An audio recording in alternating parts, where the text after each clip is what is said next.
Good morning, everybody. Mr. Desi Raju, Mr. Ramesh Abhishek, Mr. Dongre, all our friends on the dais and friends at this conference today. I really congratulate the IP. This is my first opportunity to join in a conference organized by the IPGA. I had heard a lot about it. And I really congratulate the IPGA on an excellent conference. It was an excellent harvest report that Govind Bhai and Niravji presented.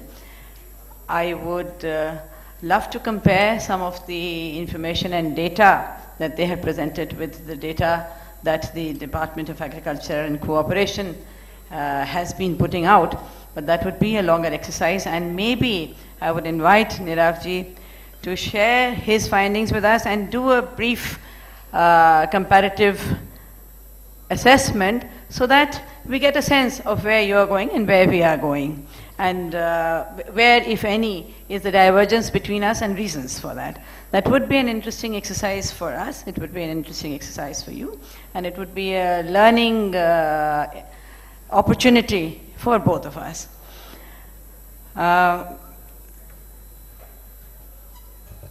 I will just take off from where Mr. Thomas here started in the middle about how it is important to be able to meet and very briefly talk about whatever we have been doing in the government, much of which you may be aware.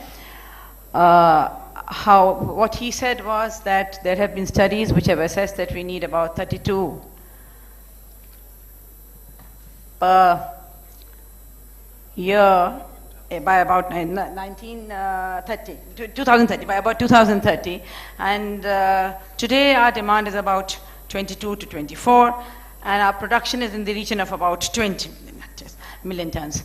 Now, this is a gap that we need to fill, and he highlighted, as he would, the issue of area and the issue of yield. Now, pulses is something which we can work on both area and yield.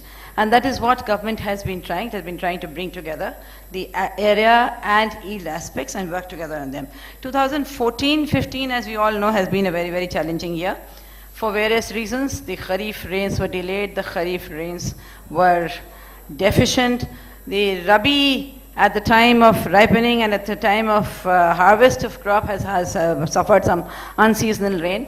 As far as these damages to acreage and to yield are concerned, government has also sent some teams. State governments are assessing, and government has also sent some teams into the field to assess the damage, and we'll have a better assessment in some time to come.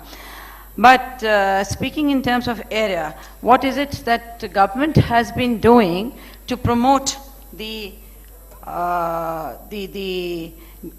production of pulses? Under the National Food Security Mission, as you all might be aware, 50% of our budget has now been allocated to pulses. The remaining 50% is with rice and coarse cereals, etc. So the focus of government is pretty squarely on pulses, and we are trying to take it forward. Within the NFSM, again, we are now trying to move pulses and promote them in states which were not traditionally pulse states, like Jammu and Kashmir, Uttarakhand, the Northeast, and Sikkim.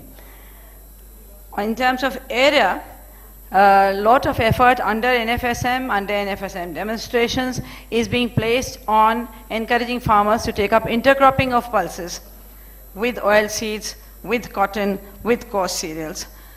We are promoting Arhar on rice bunds. Now these are extension activities and promotional activities and NFSM activities that are going on continuously. We are promoting pulse production in the rice fallows in rain-fed areas. Yield is the other issue. Yield, as Mr. Thomas said, we are at about 700, 780 kg per hectare, which is way below international levels, where some places like Canada it is touching 2,500 kg per hectare. So we are working on 2 or 3 things. ICAR has been working on better and short duration varieties.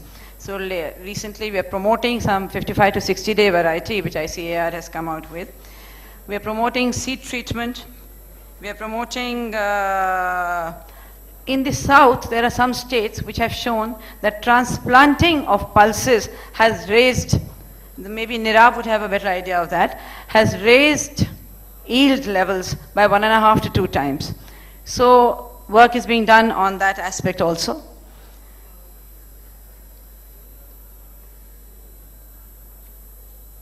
There is an attempt to popularize late planting in the northern states. Then some studies have been done to analyze yield gap studies in terms of what is the ideal on research stations or on demonstration plots, and what is the farmer actually getting. And a gap of about 30 to 40% has been found in these empirical studies. So the effort now is to promote a package of practices so that the yield gap, to the extent possible with the existing technology, can be bridged. Farmer producer organizations, Mr. Sameer Shah spoke about it, farmer producer organizations through the Small Farmers Agri-Business Consortium are being encouraged in pulses. So we have market-linked extension through the Small Farmers Agro-Business Consortium, and they have adopted a 60,000 pulse villages model, where they will be bringing farmers onto a combined organization to produce and to market pulses and benefit reap the economies of prices in terms of inputs and market linkages. I was very delighted to hear that farmer producer organizations have taken membership of the Forwards Market Exchange. That was an extremely, that was information to me, and that's an interesting development. We'd love to see how this goes forward and how the forward market on, particularly since you're reaching out deep and into to the farmers themselves.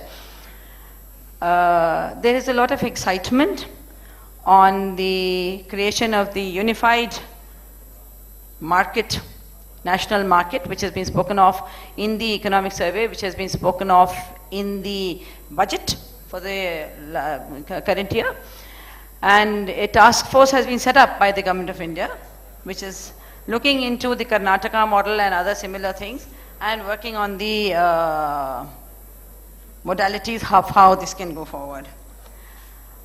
Price policy, Mr. Tomar pointed out that MSPs need to increase. Now, price policy is something that the Department of Agriculture and Cooperation handles, and these are based primarily on the recommendation of the CACP. Over the last 10 years, between 2004-5 to 2014-15, there is consciously the pulse prices, MSP, have increased by about 200%. The pulse group of MSPs have increased. So government is certainly conscious of the importance of price support for pulses. The problem arises on two fronts. One is on the procurement infrastructure. We do not at the moment have a robust procurement infrastructure for pulses. And that is something that the recent high-level committee chaired by Mr. Shanta Kumar has also called attention to. And we are looking at ways and means as to how this can be worked on and improved. And I will urge the IPGA to also look at the possibilities of a PPP cooperation on procurement possibilities for pulses. And we can discuss. The other issue is that sometimes, because of a zero import duty, and I know I'm treading on toes here, the landed price of pulses becomes lower than the MSP. That is definitely a disincentive. So the Shanta Kumar committee again has spoken about dovetailing the trade policy and the MSP policy. A view needs to be taken on that. That is something which will need to be considered at some stage, though at the moment we do not have anything on that. Mr. Tomar pointed out processing. That is yet another area which I think the IPGA can definitely concentrate on processing on. He said that pulse has to become an item which we can consume on the go, but as of today, there are no processed pulse products that are coming out of India. That is something that I would urge all of you as members of the IPGCA to look at, since you have members here who are members of industry, to look at and to see how that can be taken forward.